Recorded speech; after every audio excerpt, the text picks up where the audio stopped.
Welcome back to the Skits and Giggles podcast. I am Pascal, chief instigator of this show and your host. I'm joined by my co-host and resident engineer, the yin to my yang, the Wayne to my Garth. Bryson, how's it going today? Excellent, Pascal. Rock on. Awesome. Really looking forward to our conversation later on, but before we get into that, let's just briefly do our usual spiel and mention our social and where you guys can find more information about the Skits and Giggles podcast. We are currently most active on Instagram, where you can skid right into our DMs and follow along at Skits and Giggles, and you can find our website with all the relevant links and info under the URL skitsandgiggles.com.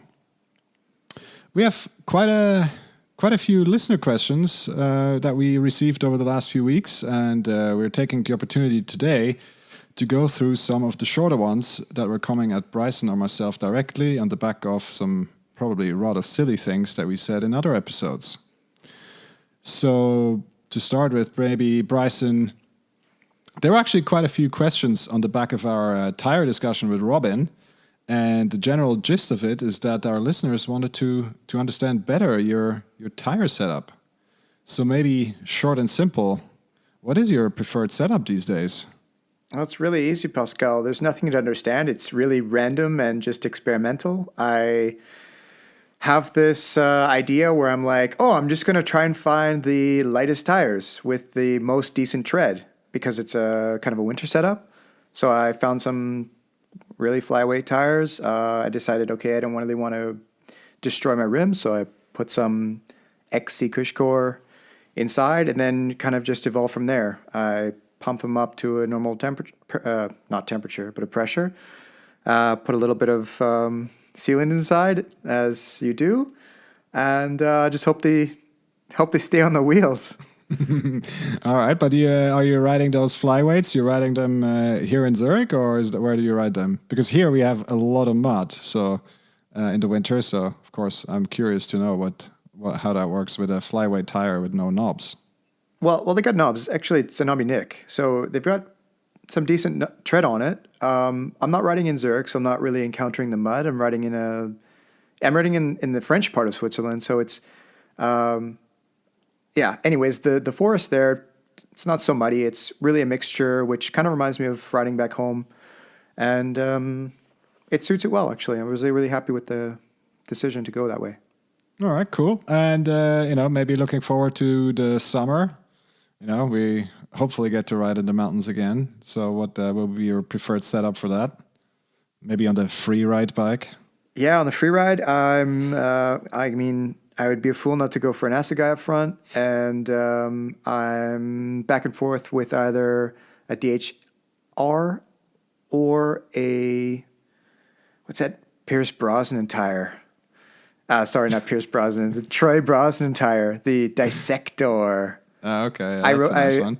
I put it on the back of my trail bike last year without Cushcore, and it rolled really fast, and I had no problems getting traction, so it's looking like might be a favorite.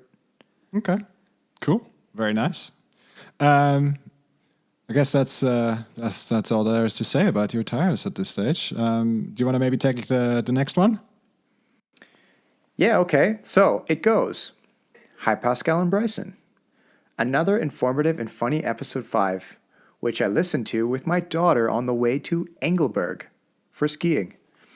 My daughter wants to know, A, Pascal, can you please recommend a gummy bear brand?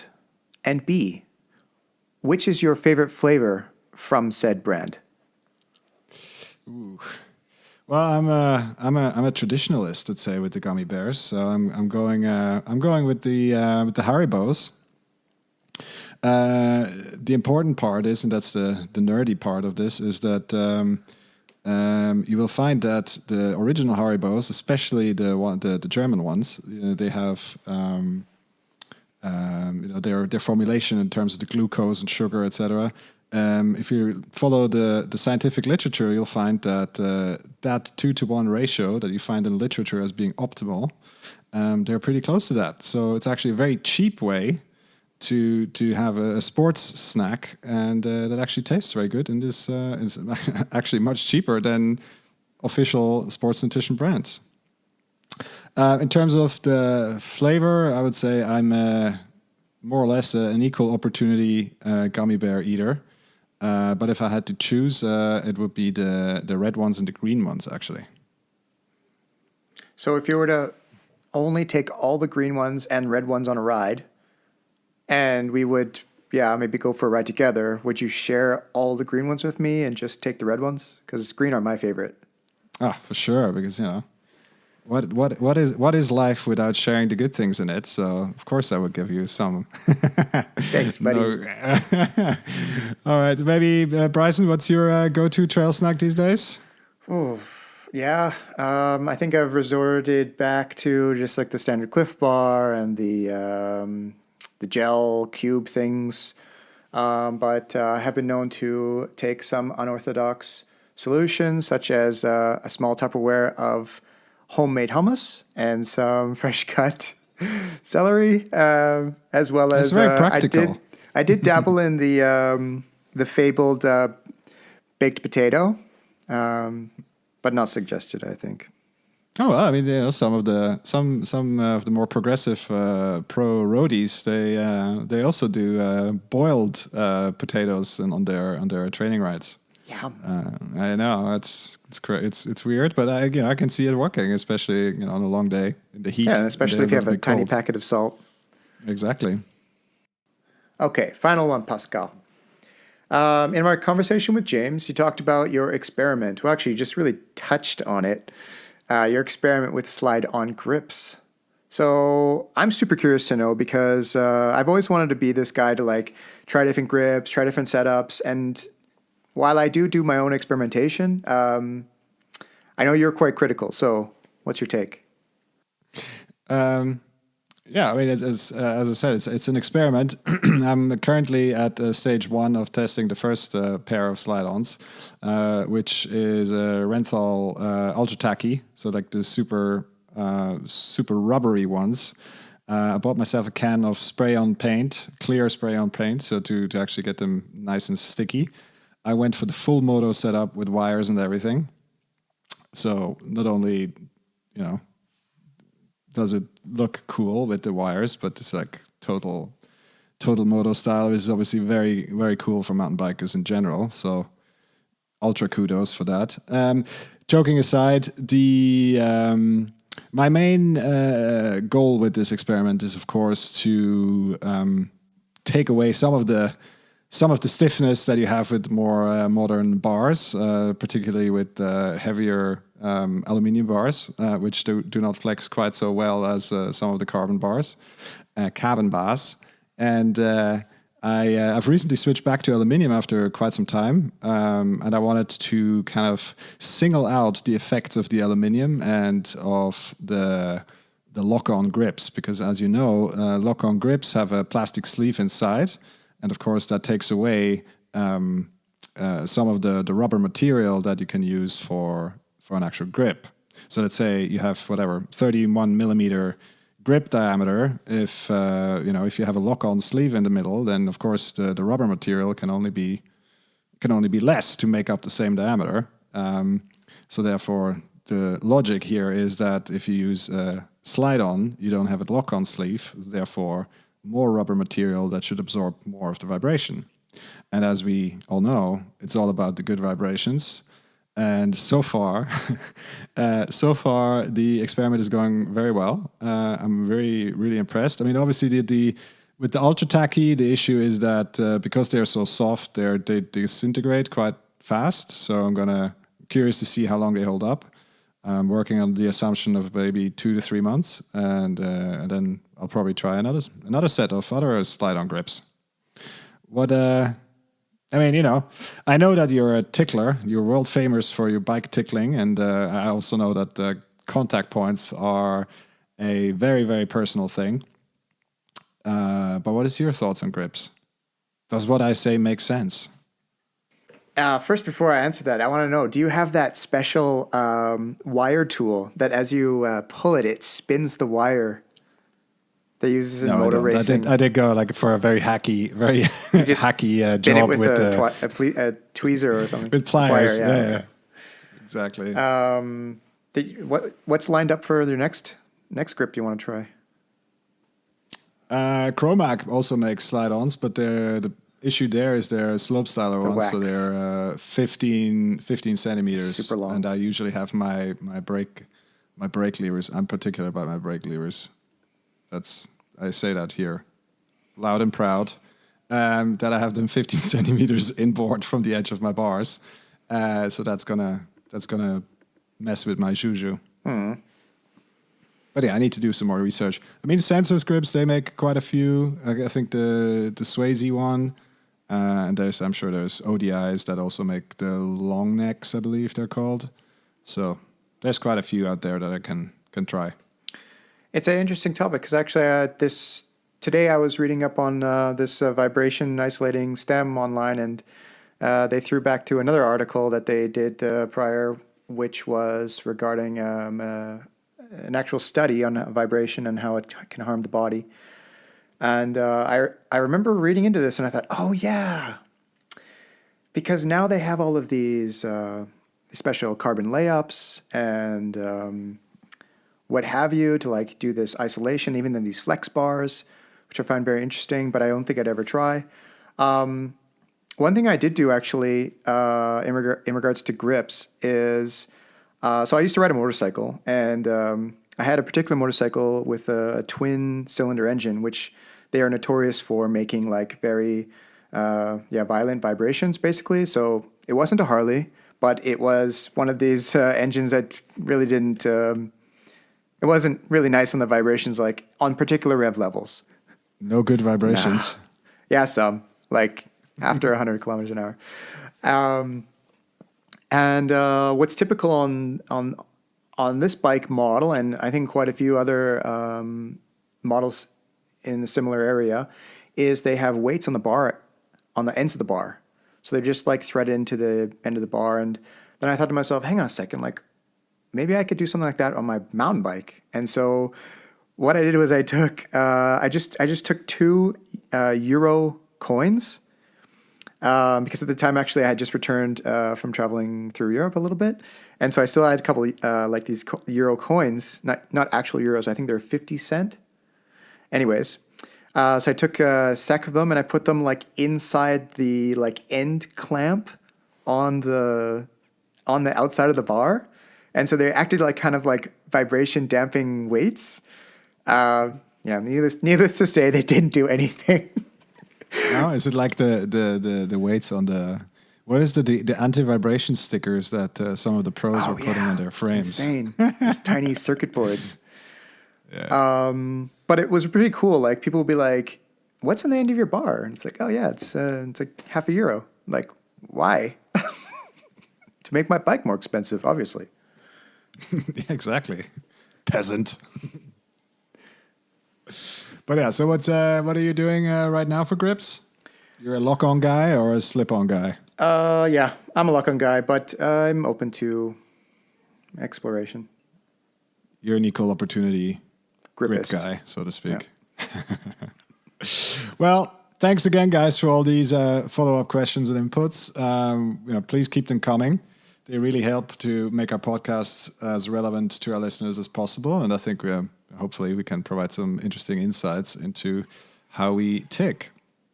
Also, at this stage, it's safe to say that we are not only talking to our friends anymore, but the friends of our friends and their friends, and probably their friends and friend of friends too. This would, of course, not have been possible without you guys sharing our episodes with your riding buddies, giving us ratings, and posting our stuff on your socials. It really means a lot to us and helps us talk to more cool people. Now, with all of that out of the way, let's get to the main discussion for today. As we have said from the outset, the introduction to episode 1, if you want to listen to it, we wanted to offer a, in air quotes, different take on the local community here in Switzerland. And today marks the first time that we are actually trying to cross the proverbial bridge between our English-speaking, Switzerland-based podcast and just having a normal conversation with our friends in the local dialect. I have recently recorded a conversation with our good buddy Greg Kowner. Greg not only runs Biroma Bikes, but also the bike school Zurich, and more recently Biroma BMX. Naturally, we recorded the conversation in Swiss German, because anything else would have been slightly awkward. What Bryson and I will now do is discuss the main takeaways of the conversation and provide our own perspective so that the English-speaking listener also gets the overall picture of the conversation. If you do understand Swiss German, you can then just listen to the one-on-one with Greg to get the full picture. We've bounced this idea off a couple of our friends before we went ahead, so we are really curious to see how this works. We do know that a good portion of you guys is listening from abroad. So just let us know in the comments, in a message, or a quick email. What do you think? Bryson, you had to listen to the conversation. Did you understand anything at all? My dude. It comes in and out. I'm still trying to deal with the dialects, but for sure I know it was an interesting one. Well, it's also a gnarly one because, of course, Greg is talking with the Zurich dialect, and I'm talking with the Basel dialect, so that's extra special.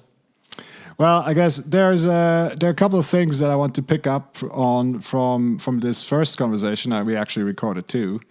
Of course, the overarching theme of our chat was the bike shop, 2020, and of course what's currently going on in the market, in the bike industry, for bike shops, etc.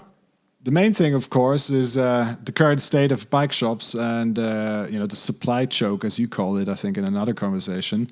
And we've already discussed it with James quite a bit and what that means for a bike shop. Before you dive too far in, I have a question. So in Zurich and really most of Switzerland, there was really quite a strict lockdown right when Corona basically came into Switzerland around March. And it really choked off a lot of things. And a lot of people were left like, hey, what are we doing? You were hearing a lot of people getting upset about pretty much everything.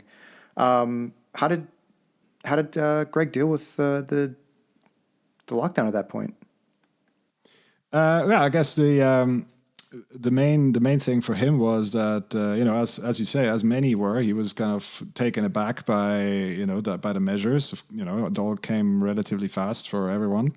It sounded very strict at the beginning, but as stuff went on, it turned out that the workshops could remain open, so bikes could be brought in for repairs. You just needed to do it with appointments, etc. There were, he found ways to deliver test bikes to people, so bikes could still be purchased through digital channels, so be that through emails or online shops or text, etc. So overall, I think, yes, the first part was very difficult, but then I guess later on, I think it became relatively clear that, the bike and the bike shop and what the bike can provide for the wider community is something very positive. And that, of course, led to much more later on in the summer. Yeah, midway through the summer, I visited the shop, actually. It's when they finally let up on the strictness of the lockdown. And you were allowed to go to shops within a specific time frame. And they limited, of course, the number of people within these places due to the square footage and everything.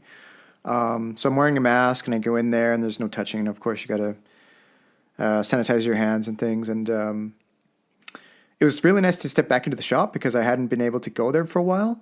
But I kind of noticed that things kind of were taking a step back maybe where, I remember when I used to go into the shop, there would other people would just randomly come in and then there's like chatter and high fives and everything like this. But it was really like, hey, let's respect the rules. Let's keep each other safe. And like, okay, really it's keeping the distance. And for the average customer, it quite changed a bit, definitely.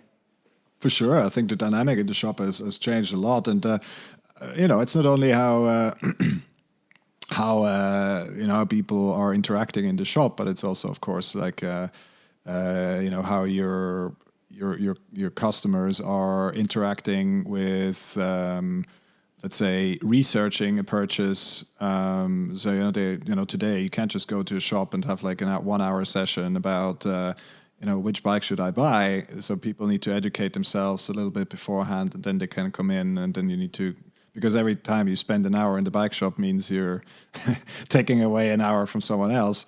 And also, of course, the other issue is, as you will, or I certainly have noted with a couple of trips to the shop, is that as the summer wore on, and then a lot of people discovered the bike or rediscovered the bike, and then maybe took out their 10, 15, 20-year-old bikes and wanted to go ride again, and then figured out, well, that's actually not such a great bike anymore, and maybe I want a new one, or etc. Right? So the shop was getting emptier in terms of the bikes that are actually in the shop. So there's certainly that component, and of course, this is not let's say a hot inside take that some of the things that you need in the bike shop were in short supply throughout the summer and then the fall.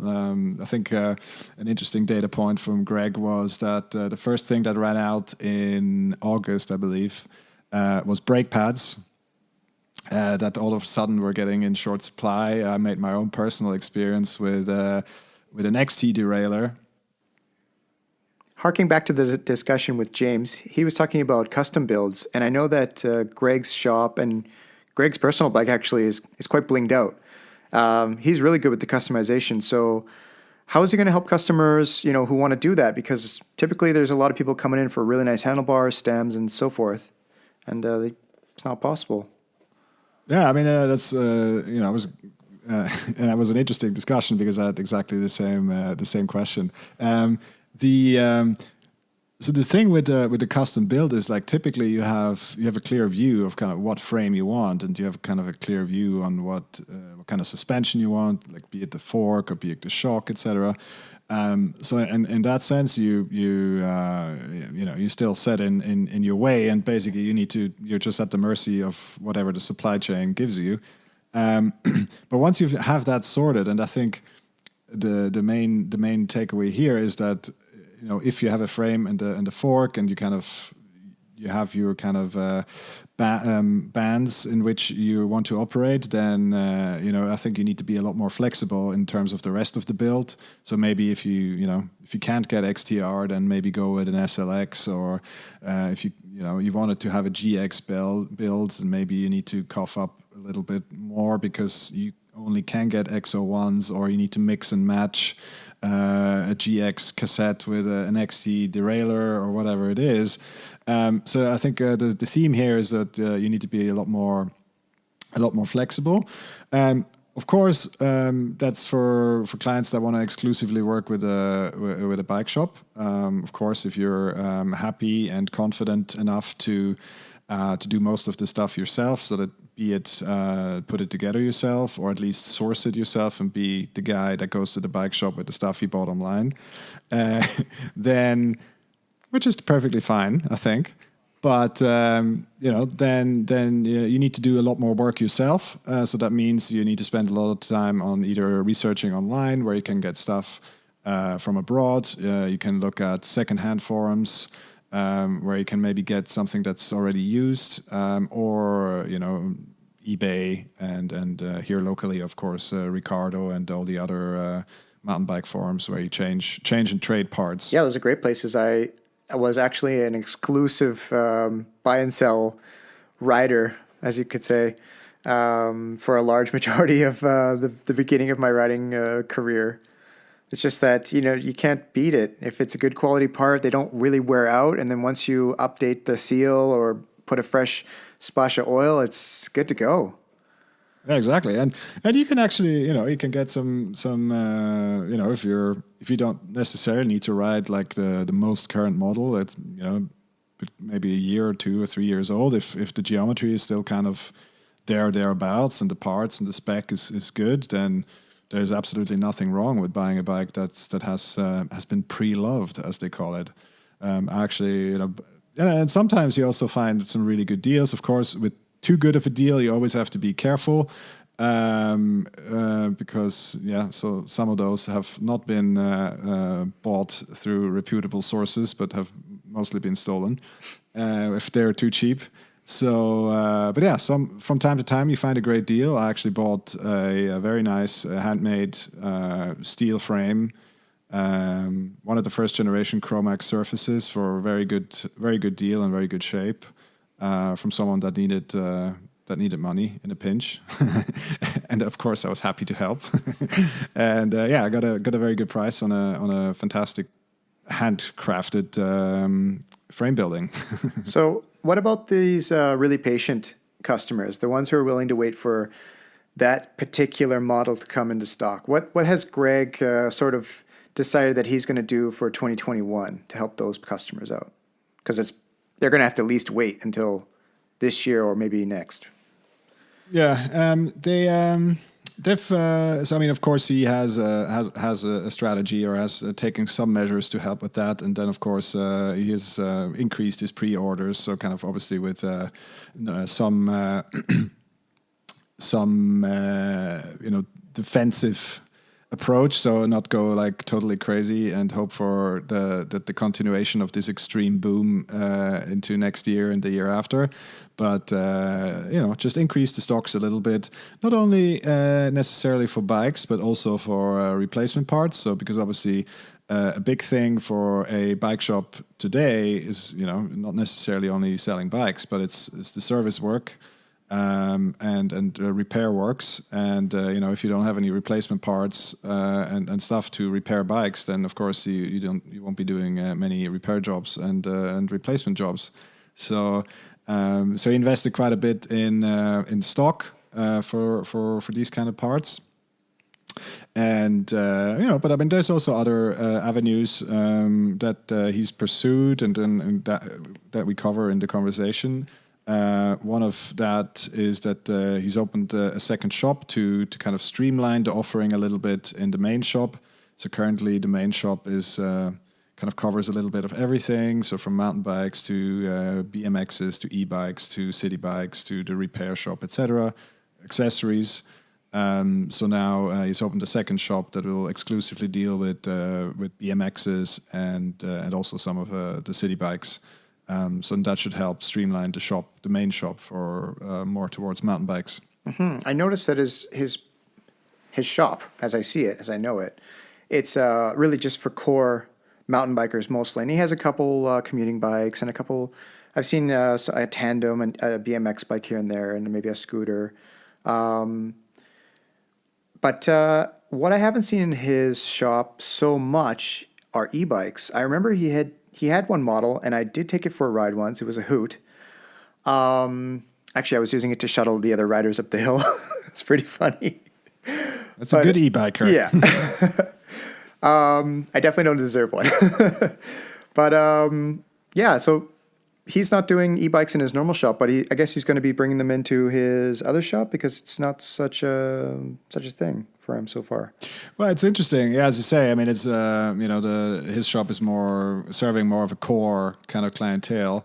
I did obviously raise that point, but that I've read somewhere or in a number of articles actually that 2 out of 3 new mountain bikes that are being sold currently are e-bikes or e-mountain bikes.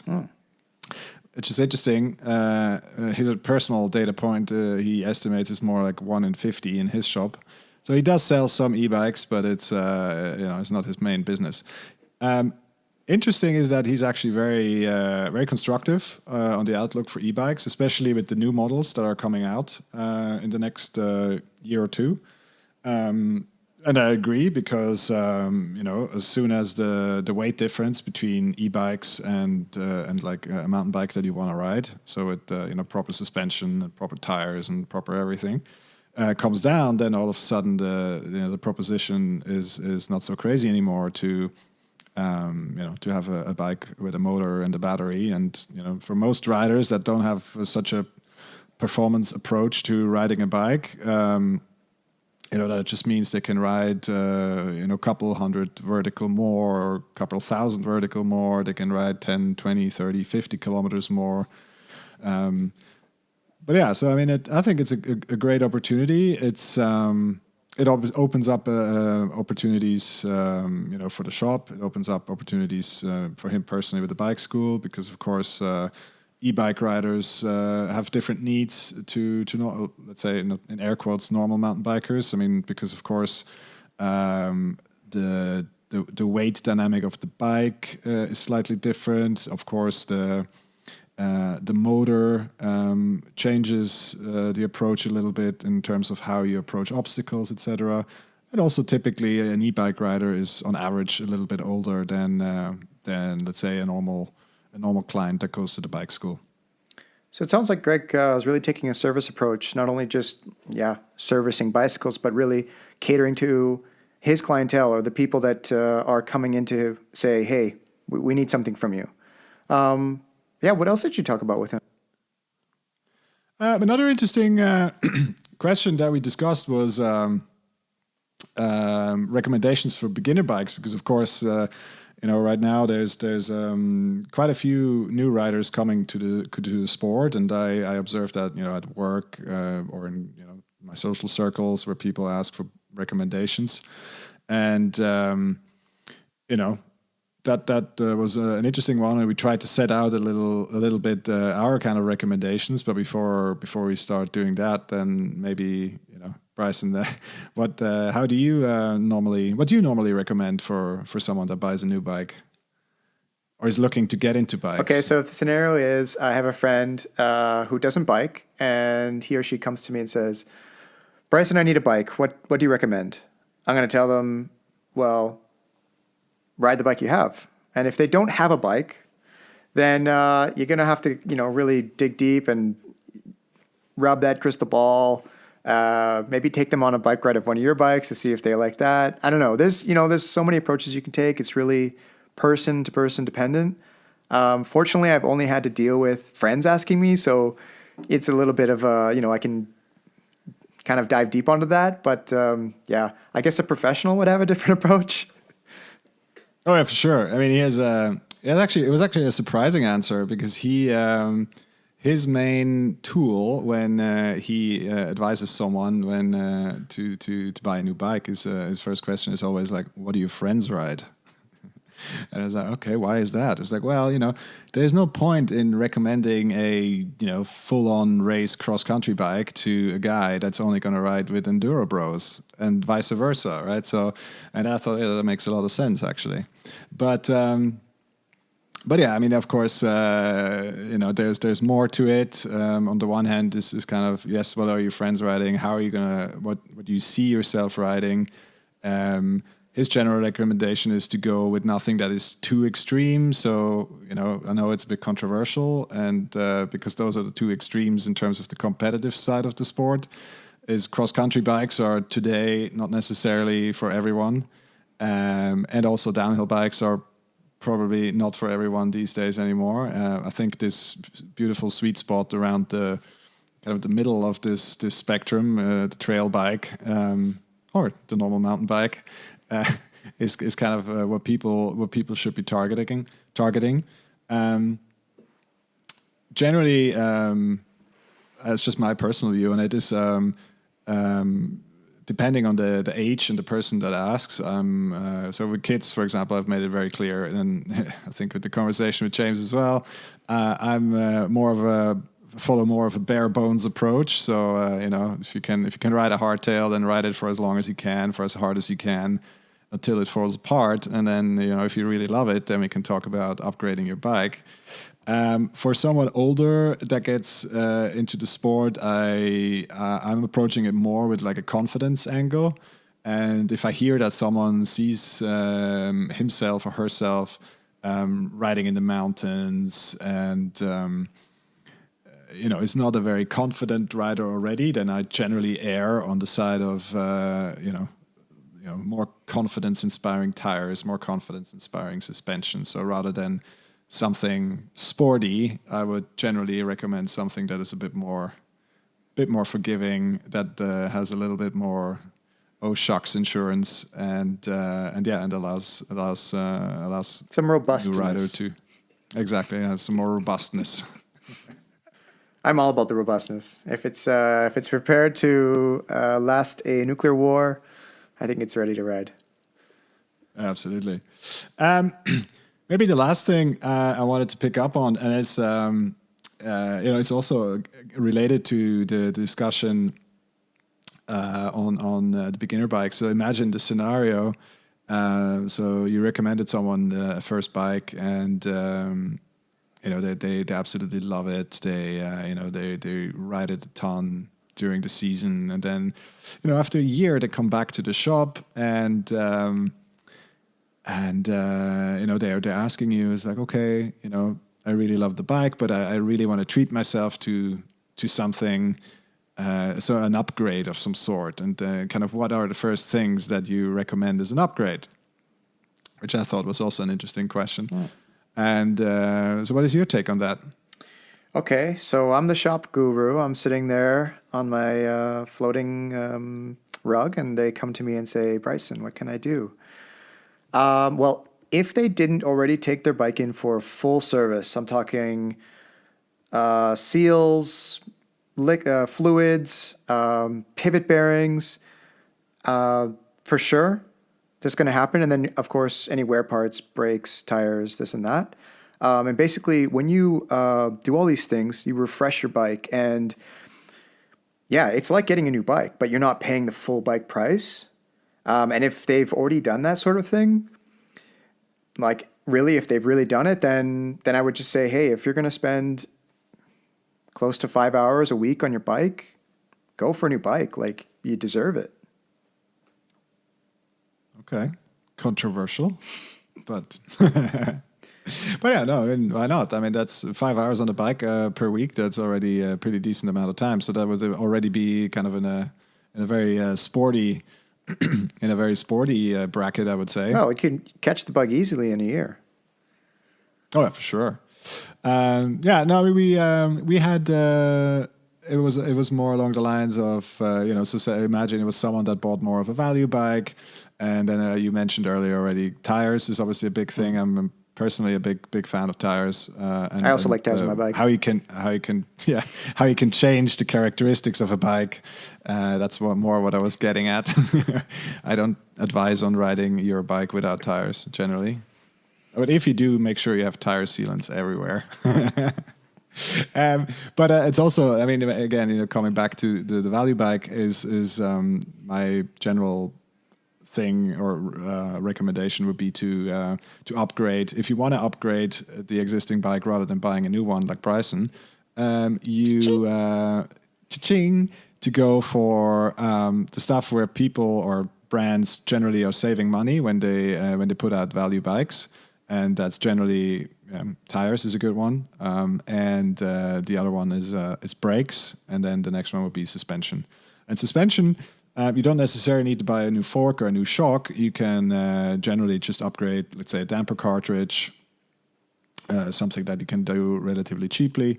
And brakes is, of course, a little bit more involved, but there's relatively sensible upgrades available there as well. Well, Pascal, I'm pretty sure Greg would hire you before he hired me. Well, I am known as the external marketing consultant. But yeah. I think as you know, Greg is a good friend, and it was a good conversation. There was quite a few laughs. So I guess with that, we don't want to stop the rest of the conversation. And for the people that don't understand Swiss German, I hope we could give you a little bit of an insight of what was being discussed, and just let us know if you like this format, and we try it again. For those of you that do understand Swiss German, you can just keep on listening and enjoy the conversation with Greg. Until the next time.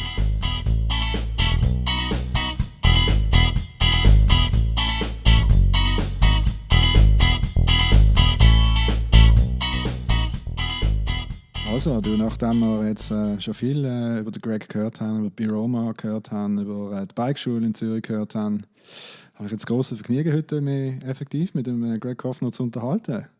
Greg, wie geht's dir? Ja, danke. Also für mich ist natürlich auch eine grosse Ehre, zum da sein und ich freue mich schon. Es geht in Giggles Studio. Absolut. Du, ich habe gerade gestern mit dem Dennis telefoniert und der hat mir erzählt, er war bei dir im Laden und ein Bike bestellen. Also ist jetzt auch schon ein paar Wochen oder sogar Monate her. Ja, genau. Und haben wir gesagt, wir müssen da bis in April oder Mai warten. Und ich habe ihm gesagt, du, wenn einer weiß, wie du ein Bike kriegst, dann ist es der Greg. Was ist da los? Ja, ist natürlich eine schwierige Geschichte, gell? Nein, also grundsätzlich haben wir schon die Thematik, wenn du ein Velo willst haben, dann musst du natürlich jetzt reagieren und etwas bestellen, weil der Markt ist knapp für das Jahr.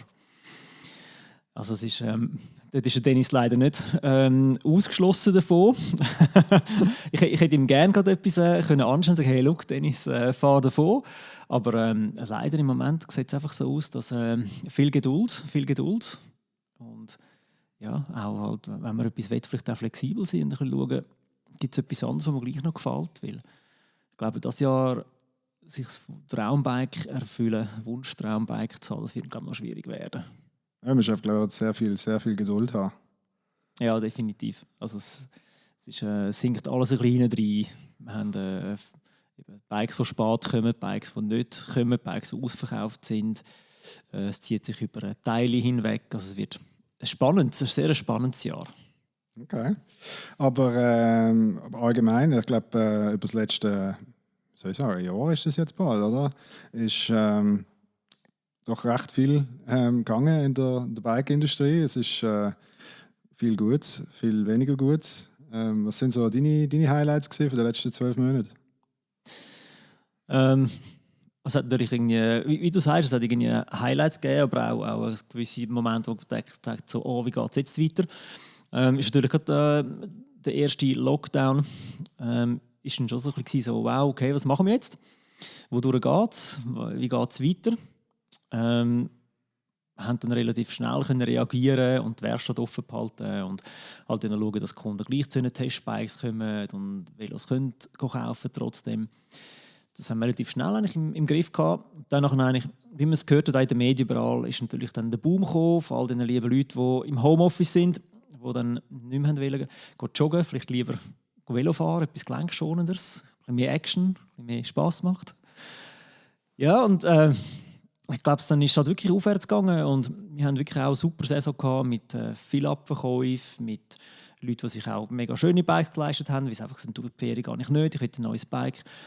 In dem Sinn haben wir eigentlich im Saison 2020 recht können, profitieren.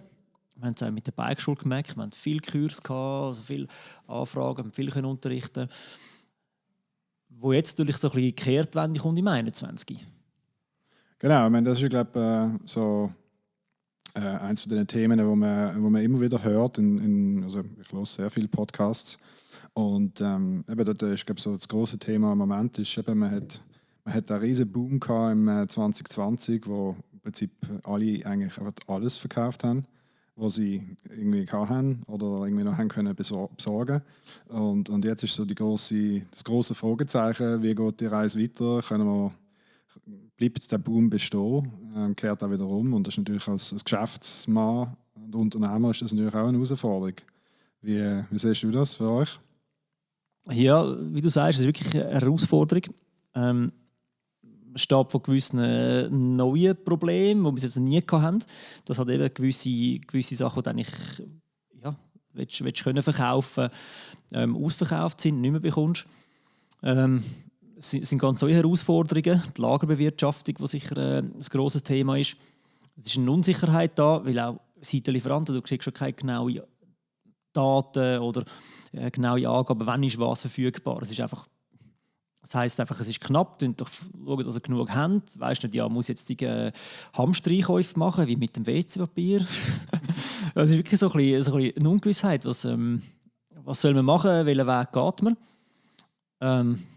Ja, da gibt es verschiedene Strategien. Also, wir haben es schon probiert, so unseren Stock sicher Ersatzmaterial eher hoch zu behalten, dass wir gut können Reparaturen machen können. Das ist sicher das Wichtigste, dass wir dort den Service bieten können. Gleichzeitig auch Verkauf von Zubehör und von Bikes halt probiert das Lager sicher nicht übermäß, aber doch ein bisschen aufstocken, dass wir mehr haben als sonst.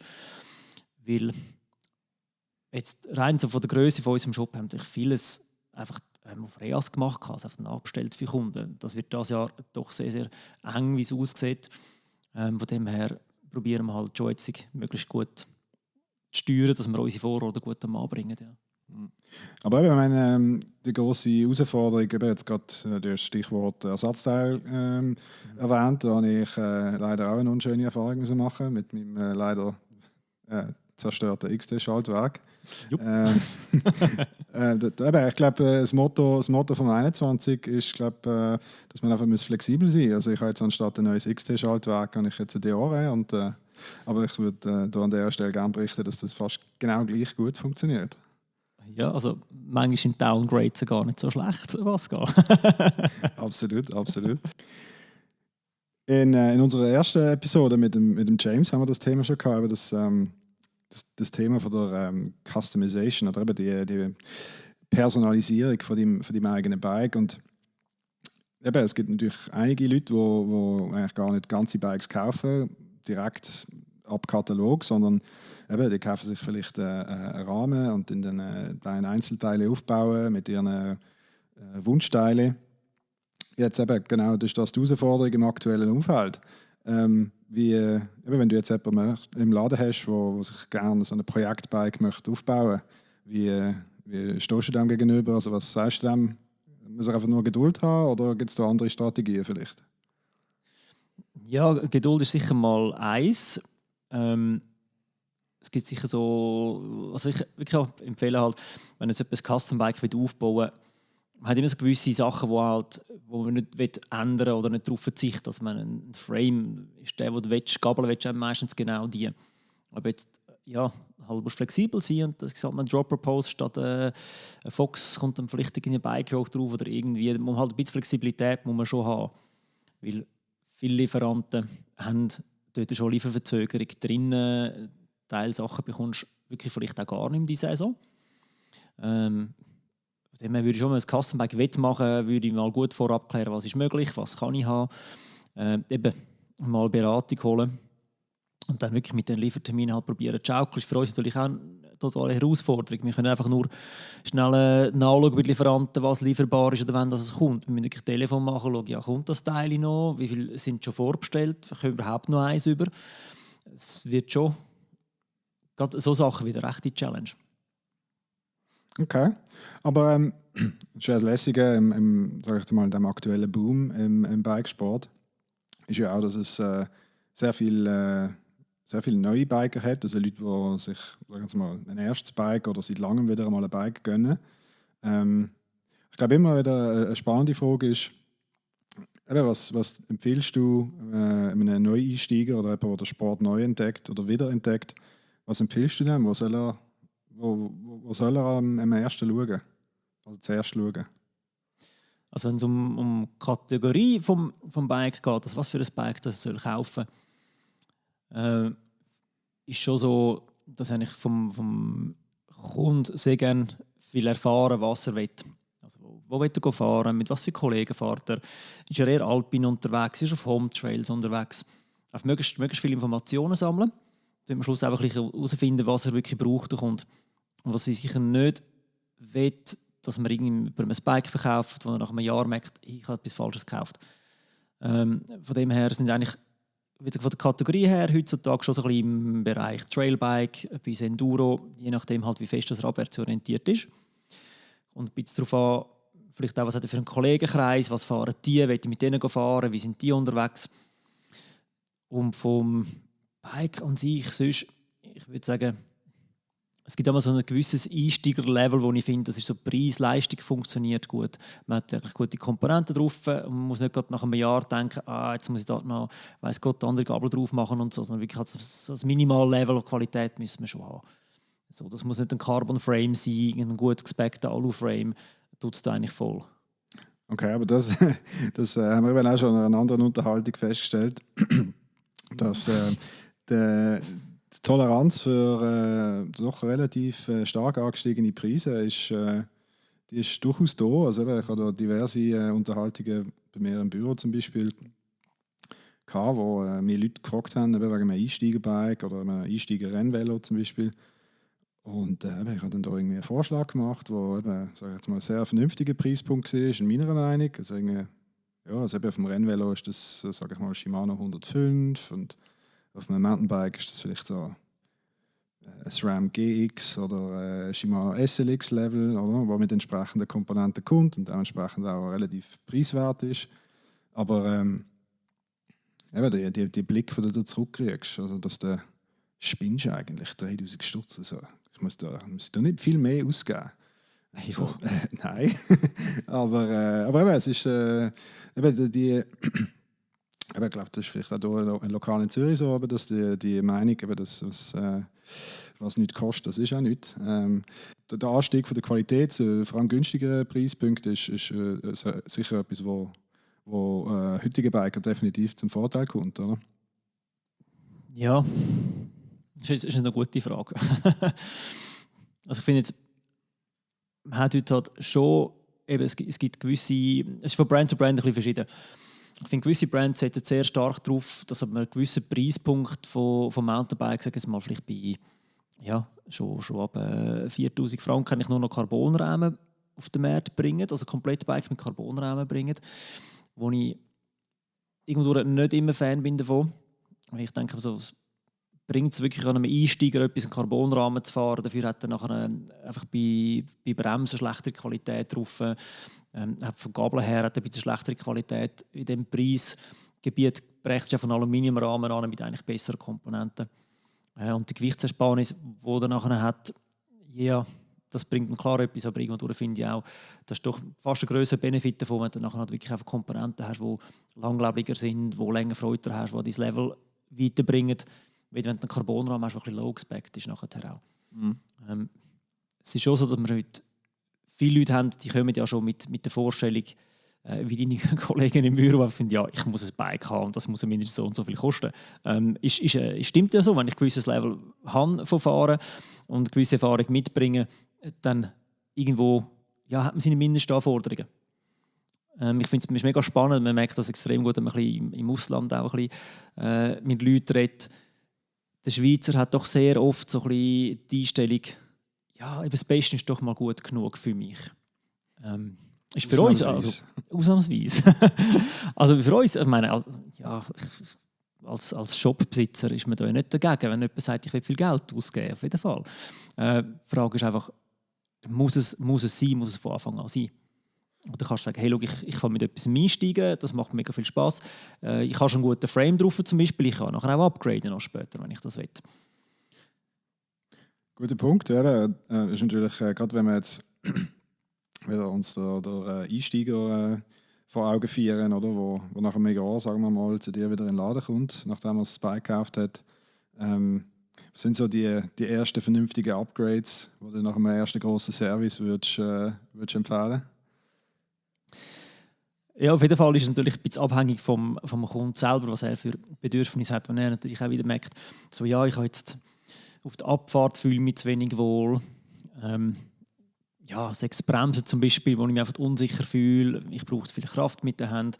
Also häufige Upgrades, die wir doch machen, ist klar, eben so ein bisschen Bremssachen sind viele Upgrades. Fahrwerk-Upgrades, das kommt meistens nicht nach dem ersten Jahr, vielleicht ein bisschen später, wenn man ein bisschen länger fährt und merkt irgendwie so, ich habe einen Kollegen sein Bike gefahren, dem sein Gabel tut schon ein bisschen anders als meine. Da gibt es auch Möglichkeiten, statt die Gabel tauschen, halt, Upgrades machen mit der Kartusche, mit der Luftkamera. Da gibt es ja Möglichkeiten. Eines der einfachsten Upgrades ist natürlich Reifen. Guter Punkt. Das ist natürlich der easieste Weg, um irgendwie ein Upgrade mal zu machen. Und das Bike kann ein bisschen in eine Richtung lenken. Oder wenn ich wirklich viel unterwegs bin auf sehr roughen Trails, dann wirklich einen soliden Enduro-Reifen mit irgendwie guter Wandstärke, mit gutem Profil, vielleicht eine weiche Gummimischung, dass ich wirklich auch den Fahrspass habe und halt auch die Sicherheit habe. Wenn ich halt mehr auf Tour unterwegs bin, wenn die Höhenmeter strampeln, dann muss etwas auch besser rollt.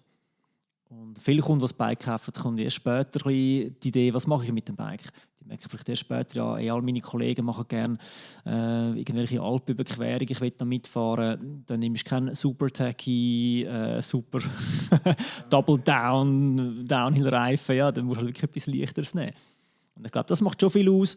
Mich erstaunt eher, wie viele Kunden eigentlich das gar nicht nutzen. Das ist mega spannend. Man kann es ihnen das Herz legen, fahr mal an den Reifen und dann ist manchmal einfach, ja, ich bin ja zufrieden mit dem. Ja, probier etwas anderes aus, fahr mal etwas anderes. Das ist spannend, das macht mega viel aus. Ja, eben, also gut, Reifen ist ein Thema, das mir sehr nach am Herzen liegt. Also ich tue sehr gerne experimentieren mit Reifen. Ich habe, glaube ich, auch schon die grossen Teil von was heute auf dem Markt ist, schon mal irgendwann ausprobiert in irgendeiner Form. Aber eben, ich denke auch, ein wichtiger Punkt bei dem ist, eben jetzt gerade wenn wir von, sagen wir mal, eher preiswerteren Bikes reden, dann ist das natürlich etwas, wo oft auch probiert wird, sage ich jetzt mal, ein Gewichtsziel zu erreichen, sind natürlich durch extra leichte Reifen, oder? Und das ist dann natürlich, kann sich relativ schnell ein Problem ausdrücken, wenn man dann das erste Mal in den Bergen unterwegs ist und irgendwie beim dritten Stein schon eine Platte hat. Eben, also wie du selber sagst, das ist irgendwie eine Anwendungsorientierung, was, ja, wenn jemand nur im Alpin-Bereich unterwegs ist, dann würde ich nicht mit dem allerleichtesten Cross-Country-Reifen rumfahren, sondern vielleicht eher etwas Robustes. Aber eben, wie du sagst, wenn jemand ein Marathon-Spezialist ist, dann geht es Gewicht, Rotationsgewicht, Rollwiderstand etc. Oder ganz andere Applikationen. Ja, und es hört dann nicht mal beim Reifen auf. Ist dann noch, ob tubeless fahrst, nicht tubeless, wenn Schlauch, was für ein Schlauch. Dann hast du irgendwie Inserts drin, also so Tire-Inserts, Felgenschütz. Fahrst du dort etwas, fahrst du nichts. Wie willst du es aufbauen, das Laufrad? Das Laufrad ist ein riesen Thema im Bike und das macht natürlich schon viel aus. Du kannst viel gut machen und viel falsch machen, ja. Absolut. Aber ich glaube, das Haupt-Takeaway von dieser Unterhaltung bis jetzt gerade ist, glaube sich auf das fokussieren, wo typischerweise entweder Geld gespart wird oder Gewicht. Und eben, normalerweise sind das Bremsen, wenn es ums Geldsparen geht, also vor allem bei Preis-Leistungsmodell und Reifen, wenn es ums Gewicht geht. Eine andere Frage vielleicht noch, eben sagen wir mal, das Thema Bike kaufen ein bisschen abschließen. Was sind so die gröbsten Fehler, die du siehst, wenn die Leute sich entweder ein neues Bike oder ein erstes Bike kaufen und dann trotz allem irgendwie relativ enttäuscht wieder zurückkommen?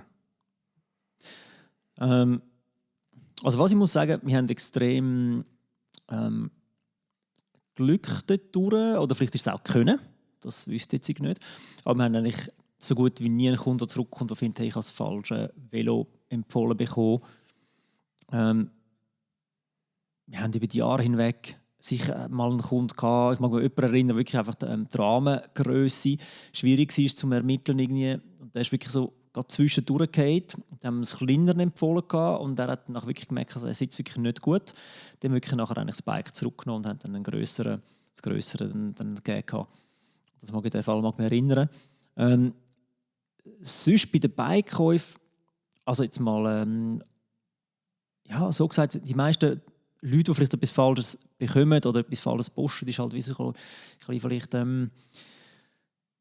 eben falschen Einsatzgebiet. Dass halt jemand irgendwie mit dem Freund, der ja, Sportler ist, keine Ahnung, Marathonfahrer ist, will mit auf Touren gehen. Und ja, er hat ein leichtes CC-Bike und sie bekommt dann ein Enduro verkauft. Das ist ja so ein bisschen der Klassiker. Oder? Das ist ein bisschen das. Oder, ja, wir haben auch schon Kunden gehabt, die gekommen sind, ich sage, das Bike irgendwo bekommen, fühlt sich aber nicht wohl drauf. Und dann schaust du mal an und merkst so, ja, aber das Velo, es ist gut, die 2 Rahmennummern zu klein. Also das gibt es schon auch, oder? Aber im Prinzip haben wir wirklich die Bikes, die heute hauptsächlich verkauft werden, so ein bisschen im Trail-Bereich, All-Mountain-Bereich bis Enduro, können ja relativ vieles. Und es ist nicht so, dass du da extrem das Falsche bekommst. Ich glaube, es ist eher so, wenn du dann in die Extremen gehst, wie irgendwie ein Cross-Country-Bike oder irgendwie richtig Downhill, dann hast du natürlich schon, das sind so spezifische Bikes vom Einsatzgebiet her, die braucht wirklich nur jemand, der den Sport in dem Sinn betreibt. Aber eben natürlich ein Trend, der aktuell relativ relevant ist, sind natürlich so die Direct-to-Consumer-Brands. Eben ist natürlich immer so der Antichrist für einen Bike-Shop. Oder hat man das Gefühl. Meint man oft, ja. Meint man oft. Aber eben, ich denke, Also ich denke, einerseits geben die der Kundschaft eigentlich recht gute Werkzeuge an die Hand, weil sie das richtige Bike für ihre Anwendung können auswählen können. Aber eben, das Problem ist ja bei den Bikes meistens, dass nachdem sie die Bikes angekommen sind und dann das erste Mal ein bisschen gefahren worden sind, vielleicht die ersten Probleme auftauchen, dass sie dann ein bisschen mühsamer werden zum Unterhalten, als bis man einen Bikeshop gekauft hat. Wie seht ihr das bei euch im Laden? Ist das etwas, was ihr, sag ich mal, mit offenen Armen empfangt oder eher etwas, was ihr kritischer gegenübersteht? Nein, also grundsätzlich ist es eigentlich schon so, dass so unsere Ideologie hinter dem ganzen Shop, den wir haben und eigentlich hinter allem, was wir machen, ist eigentlich wirklich, wir wollen eigentlich den Leuten Mountainbiken bieten. Und wir wollen, dass ihre Velos funktionieren, wir wollen, dass sie gute Zeit haben. Und das soll nicht davon abhängig sein, ob das Velo jetzt bei uns gekauft ist, bei einem anderen Fachhändler oder irgendwie ein Internetbike ist. Also schlussendlich geht es uns ja um den Kunden und nicht um sein Velo. Was aber schon auch muss sagen, ist, dass wir doch jetzt schon Einzelfälle haben mit Online-Bikes, wo wir einfach angewiesen sind auf Ersatzteile vom rahmen Hersteller. Und das hat zum Teil einfach wirklich zum Teil nicht funktioniert. Und das finde ich irgendwie ein bisschen schade. In der heutigen Zeit ein bisschen hinterfragen, warum das nicht funktionieren soll. Jetzt, abgesehen von der Corona-Situation, das war vorher schon gewesen, dass zum Teil einfach halt gewisse Rahmenlager, ja, da kommt einfach knallhärtig und ich muss 6 Monate warten auf ein Rahmenlager. Und das finde ich wieder ein Support, den ich finde, ja, der muss doch auch ein Online-Brand in dem Sinn können bieten. Also von unserer Seite her ist der Support für jedes Bike da, ob es jetzt etwas online ist oder bei uns gekauft oder bei einem anderen Händler gekauft. Uns geht es wirklich um den Kunden und um einen guten Service am Bike, den er hat.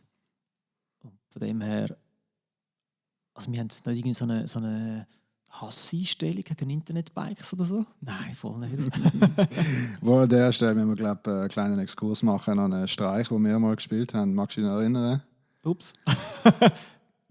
Aber auch ein guter Kollege von mir, soll namenlos bleiben. Yep. Hat ein Online-Bike gehabt, also eigentlich nicht mal so schlecht. Und hat mir dann gefragt, wir müssen einen Service machen, und hat mir dann gefragt, du Pascal, kennst du einen guten Bike-Shop in der Stadt, wo ich kann mit meinem Online-Bike hingehen, wo mich nicht wieder wegschickt? Ich so, ja, natürlich, gehst zum Greg, oder? Und dann ein paar Wochen später hat er mir angerufen und gesagt, ja, dann gehe ich heute im Verlauf des Tages gehe ich beim Greg im Laden durch und so. Und ich so, okay, gut. Sagst mir, wenn du unterwegs bist, dann kann ich anrufen im Laden, dass sie genau wissen, was sie machen. Und das hat er dann natürlich auch gemacht. Ich habe natürlich zeitgerecht noch im Laden angerufen und dann haben wir uns geeinigt. Auf was haben wir uns genau geeinigt? Kannst du die Situation noch mal beschreiben? Ja, wir haben das, also wir, ich muss schon ein bisschen dir rüberschieben, Pascal. Ja, also eben, du hast uns vorinformiert, dass er eben jetzt die kommt. Das wäre natürlich schon noch lässig, weil wir vielleicht noch... Ja. Zusatzservice sozusagen. Genau, also ich glaube, zuerst einmal ein bisschen anquatschen, dass er eigentlich ein Internetbike hat. Das ist ein richtiger Bike-Shop da. Ich sage genau. Verreisen. Das geht gar nicht, das ist das Letzte und so. Und hat ihn, glaube ich, schon recht leer geschluckt. Hat also grosse Augen gemacht, nachdem wir eigentlich empfohlen worden sind. Aber er ist dann, ich glaube sogar aus dem Laden rausgelaufen, aber du hast ihn dann von der Straße wieder zurückgeholt. Genau, er ist wirklich rausgegangen und dann haben wir wirklich rausgehen und sagen, hey, ist alles okay? Das war dein guter Freund Pascal, der dich da... Liebe Gruß. Genau, das ist... Ja. Eben, man kann mit dieser Situation kann man auch ein bisschen Spass haben, man muss da nicht immer alles so Bier ernst nehmen. Nein. Vielleicht noch ein letzter Punkt zum Thema Bikeverkauf. Etwas, was mich persönlich auch interessiert. Ich lese eben ab und zu immer wieder mal einen Artikel im Thema Bike-Industrie. Und man liest da sehr oft, dass aktuell von 3 neuen Bikes, die verkauft werden, 2 von denen sind E-Bikes. Wie sieht das bei euch im Laden aus? Ist das etwa ähnlich oder spiegelt sich das gar nicht? Nein, das ist bei uns ganz komplett anders eigentlich. Also wir haben eigentlich eher so E-Bike-Anteil, ja, das ist etwa jedes 50. Bike ist ein E-Bike bei uns. Also wir verkaufen eigentlich so gut wie kein E-Bike. Ist aber nicht ein Statement auf eine Art, dass man einfach sagt, hey, wir fühlen E-Bike nicht, wir wollen das nicht, eigentlich gar nicht. Es ist mir eigentlich, ja, ich habe das Gefühl, eins mit unserer Kundschaft zu tun, weil unsere Kundschaft, ja, das irgendwie nicht unbedingt nachfragt oder irgendwie das Bedürfnis hätte. Klar kann man sagen, gut, ich könnte ja noch eine Kundschaft aufbauen, eine E-Bike-Kundschaft. Haben wir jetzt auch immer etwas gemacht, also wir haben immer etwas zum Testen gehabt, mal etwas im Shop und so. Klar, nicht eine riesige Auswahl, wie vielleicht auf anderen Verkaufsflächen das so ein bisschen heutzutage aussieht. Aber ja, wir sind jetzt nicht so proaktiv am Pushen. Aber eigentlich, muss ich sagen, gegen die E-Bikes an sich haben wir gar nichts. In der Werkstatt sind wir auch nicht wahnsinnig ausgerüstet für E-Bikes. Wir haben irgendwie welche Software für E-Bikes. Wir haben eigentlich nicht unbedingt so ausgerüstet für E-Bikes, aber nichtsdestotrotz alles rundum wir auch flicken und reparieren am E-Bike. Ich denke, das ist bei uns mehr so ein bisschen eine Frage von der Zeit. Und ich habe das Gefühl, dass mit den jetzigen E-Bikes, die so ein bisschen am Kommen sind, wirklich halt auch gewichtoptimiert sind, die nicht nur auf Power aus sind, sondern eher auf irgendwie Langstreckenfahrten, wird der Markt doch deutlich spannender das Gefühl für unsere Kundschaft. Oh, auf jeden Fall. Also, ich glaube, das ist eigentlich immer meine Meinung, obwohl ich sag ich mal, eher einen sportlichen Zugang habe zum Bike-Sport oder zum Bikefahren. Und, aber eben, ich meine jetzt, wenn man sich vorstellt, mein Enduro-Bike, oder, das im vollen Renntrim wiegt das so 16 bis 17 Kilo mit entsprechenden Reifen. Und wenn man das vergleicht mit den neuesten Modellen, die jetzt rauskommen, sieht das von, ich glaube, das beste Beispiel sind die neuen Specialized, die Levo SL, glaube heißt, wo angepriesen wird mit 17 Kilo inklusive der Batterie, oder? Und das ist dann vom Handling wieder ganz etwas anderes als, sage ich jetzt mal, die ersten paar E-Bikes, oder sagen wir Enduro-orientierte E-Bikes, wo ja vor 2-3 Jahren rausgekommen sind, wo so im Bereich 25 Kilo plus gesehen sind. Das ist dann vom Handling nochmal ganz etwas anderes. Ist eben wahrscheinlich eher wenn vom Handling her als jetzt ein Mountainbike. Aber eben, wenn das Gewichtsproblem oder die Gewichtsdifferenz immer weiter runterkommt, dann steht eigentlich dann gar nicht im Weg, dass man sagt, ja, wieso nicht mit dem E-Bike, wo halt, ja, kannst du nochmal 10, 20, 30 Kilometer weiterfahren, nochmal 1000 Höhenmeter mehr oder was auch immer es ist. Oder? Aber wenn es gleich schwer ist, dann ist es eine schwierige Frage zu beantworten.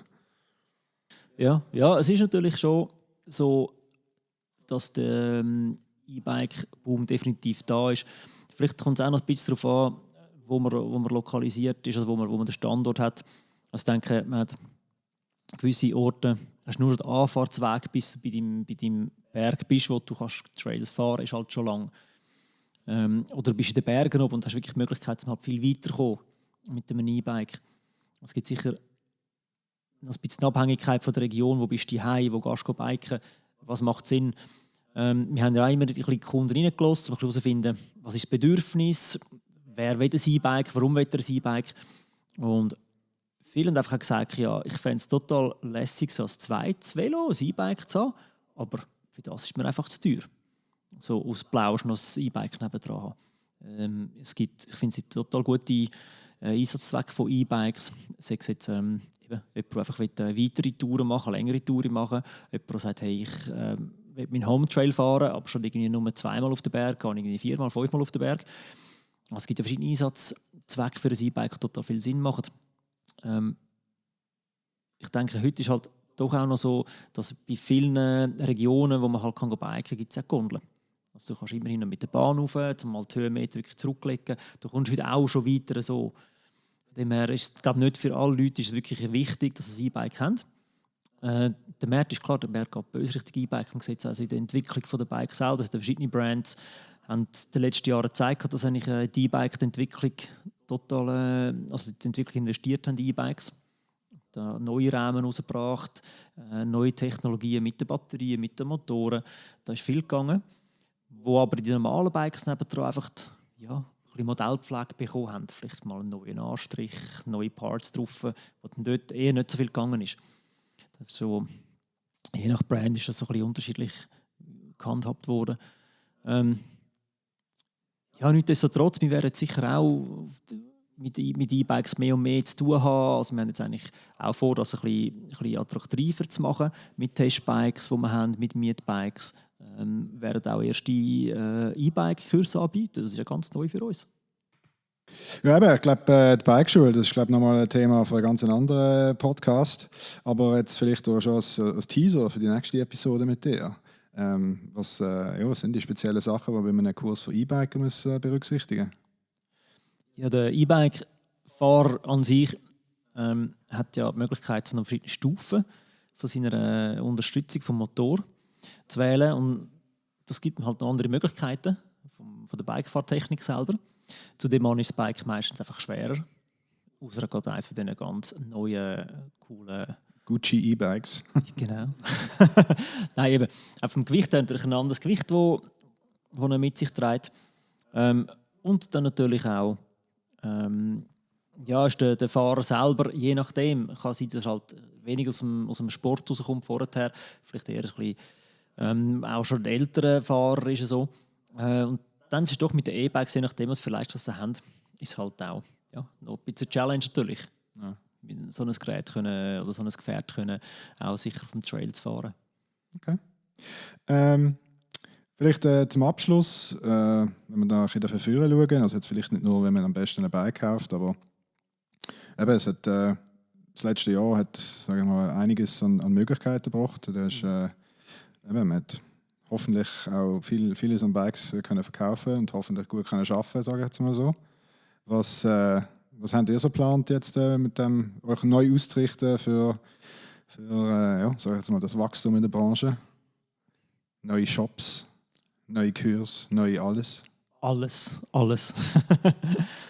Nein, wir haben tatsächlich ein paar Ideen gehabt und umgesetzt. Ich hole ein bisschen aus. Eigentlich ist einfach mit dieser Situation, halt, um jetzt uns 2021, wahrscheinlich auch noch 2022 ein bisschen damit auseinandersetzen, ist halt Verfügbarkeit. Das ist ein grosses Thema. Es ist eine Ungewissheit herum. Man weiss nicht genau, wann normalisiert sich das wieder. Wie sieht das Haus in Zukunft mit dem Material bekommen? Von dem her haben wir natürlich auch gesagt, irgendwo durch ein bisschen reagieren. Das heisst, wir haben eigentlich unser eigenes Lager ein bisschen aufgestockt, dass wir sicher mehr Bikes vorgeordert haben als andere Jahre, dass wir wirklich halt auch möglichst vieles bieten können. Ersatzmaterial haben wir auch deutlich mehr bestellt, dass wir wirklich parat sind, falls es irgendwo mal Engpässe gibt. Wir haben jetzt auch im August 2020 hat es plötzlich mal angefangen, Bremsbeläge knapp werden von der Shimano. Das ist eigentlich mal sehr eng geworden. XT-Wechsel, Pascal. Dass wir die Situation halt nicht reinkommen, dann probieren wir möglichst gut vorzubestellen. Dass wir einfach dort ein bisschen Stock haben. Aber auch nicht mit irgendeiner übermäßigen Motivation. Wir haben das Gefühl, dass der Boom jetzt sich wahnsinnig weiterzieht. Ich denke, eine gewisse Vorsicht haben wir trotzdem noch ein bisschen walten lassen und uns so ein bisschen, gesund probiert, ein bisschen besser aufstellen für das Jahr, für 2021. Zudem haben wir mit dem Bike-Kurs eigentlich natürlich auch Auflagen, momentan noch. Das wissen wir nicht, wie es weitergeht. Das ist auch ein bisschen die Frage. Ob es da wieder einen kompletten Lockdown gibt, dass wir gar nicht Unterricht haben, letztes Jahr auch gehabt. Haben wir jetzt für dieses Jahr auch eigentlich einen Kurs fast verdoppelt, weil wir nur noch mit 4 Teilnehmern arbeiten können, plus einem Coach zusammen. Das ist natürlich auch wieder eine Herausforderung und wir müssen schauen, wie wir das hinkriegen. Plus haben wir dann jetzt noch unseren eigentlich schon lang angedenkten Traum umgesetzt gehabt und jetzt noch einen Job, den wir speziell für BMX und Citybikes aufmachen. Okay, so im Prinzip ein bisschen diversifizieren, dass wir nicht so rein Mountainbike-lastig sind, oder? Ja genau, wir haben schon immer mit BMX zu tun gehabt, nicht gut BMX verkauft immer, auch BMX-Kurs, die wir geben, für Kids vor allem. Und einfach gemerkt, dass unser Shop ist ja nicht so gross. Wenn du dort noch ein gutes Sortiment an BMX hinstellen, dann verdrängst du fast das Mountainbike. Und jetzt können wir es wirklich so ein bisschen differenzieren und sagen, BMX, neue Location, mit eben auch Leuten, die absolut aus der BMX-Szene kommen, die Kurs geben. Also, ja. Okay. Also spannende Zeit, die vor euch steht. Aufregend. Aufregend. Okay, also vielleicht, wir sind da, denke ich, am Ende von unserer Zeit. Vielleicht schnell für die Zuhörer, was sie mehr Infos zu dir, zu deinen Läden können finden. Natürlich alles online. Also auf biroma.ch. Dort sind auch alle Links drauf für auf Bikeschule, was Bikeschule Zürich ist, und auf den neuen Shop auf biromabmx.ch. Okay, super. Schaut rein, geniessen es. Okay, cool. Mit dem, denke ich, schließen wir die erste Episode ab. Danke, Pascal.